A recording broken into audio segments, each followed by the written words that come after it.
తాతల్ని మొన్న వచ్చాను మా ఇంటికి వస్తే మా నాయనమ్మ పబ్బుతలేదన్నాడు. ఇప్పుడు పెంచినట్టు పెంచి కొట్టయితే ఏమంటారు సార్? కాదంటే నువ్వు ఎక్కువ గారం పెట్టేస్తున్నావేమో అనుకుంటున్నాను నేను. తెల్ల పిల్లలకి అవునమ్మా, గారం ఎలా ఎంత వరకు ఉండాలి తల్లి? చదువు అనేది ఇంపార్టెంట్ కదా. చదువు అన్నదే కాదు, నేను మొన్న 2 రోజులు వచ్చానమ్మా. వస్తే మూడో టిప్పు వచ్చాను. మరి నా పిల్లలు మొన్న అయితే రాబోయేనండి మా నాయనమ్మ వస్తాను గానీ నేను వెళ్ళాను. ఇప్పుడు తాతల్లి మరి తల్లి లేని పిల్లడు కదా, మరి మన జీవితాంతం ఉంటామా పిల్లడితో? చదువు అంటే మొత్తం జీవితాంతం హ్యాపీగా బతకొచ్చు. ఏమన్నా ముందు వచ్చినా 10 రూపాయలు తెచ్చుకో భార్య కదా. పెట్టే గారం వల్ల పాపం వాళ్ళ లైఫ్ అంతా నాశనం అయిపోతుంది. నువ్వు నయానో భయానో చెప్పిన స్కూల్ వరకు అప్ప చెప్పేస్తే నేను చూసుకుంటాను. కనీసం ఇంటి దగ్గర ఉండేటట్టు చూసుకున్నా నేను వచ్చి రోజు తీసుకున్నాను. నిజం నాకు చాలా బాధ అనిపిస్తుంది. ఆడు ఎంత బాగున్నాడు పిల్లడు, హీరోలా ఉన్నాడు చక్కగా.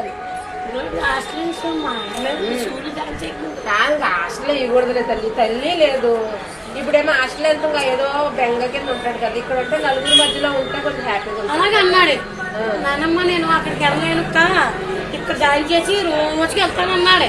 వెళ్తానంటే నేను తీసుకొచ్చి రాజు మా ఇద్దరు జాయిన్ చేసిన కుర్రోడు. నేను జాయిన్ చేస్తే కదా ఎవరు నేను జాయిన్ చేసాను. కూతురు పిల్లలు వీళ్ళిద్దరు ఒక్కరు కాడా మిస్ అవ్వకుండా రోజు చెప్తారు. మరి ఈడు ఇలా జరిగింది. ఈడు ఒక్కరు మరి లాంగా పట్టించుకోరా.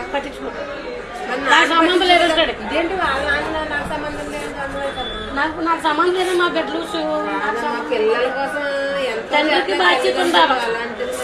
అలాగే ఉంది. మొదలు అంటే ముసలిదారు నేను బెదిరించేస్తాను పిల్లడు. నాన్న భయం ఉంటే తండ్రి ఇప్పుడు ఏం చేయాలి? అలా పోయి ముందు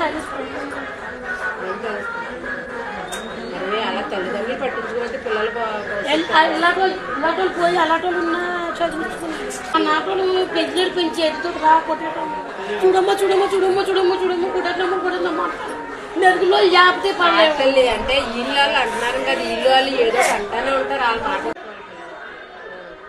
నాకు ఒక్కసారి దొరికితే నేను ఆడిని ఎలాగైనా మార్చేసుకుంటాను. నేను మీ మనల్ని అది బాగా తెలుసా అక్క. మరి వీడికి ఇలాగ ఎందుకు అనిపించింది? అది అంత చక్కగా పద్ధతిగా ఉంటుంది, చక్కగా చదువుకుంటుంది.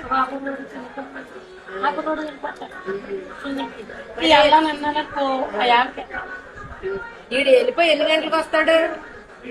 ఇప్పుడు వస్తాడు, తొక్కుతో కూడా వస్తాడు. అంటే రాత్రి ఇంటి కూడా ఉంటాడా?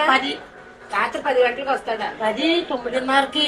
అంటే ఏం చేస్తుంటాడు? అలా పెండతో తిరిగి వస్తాడు.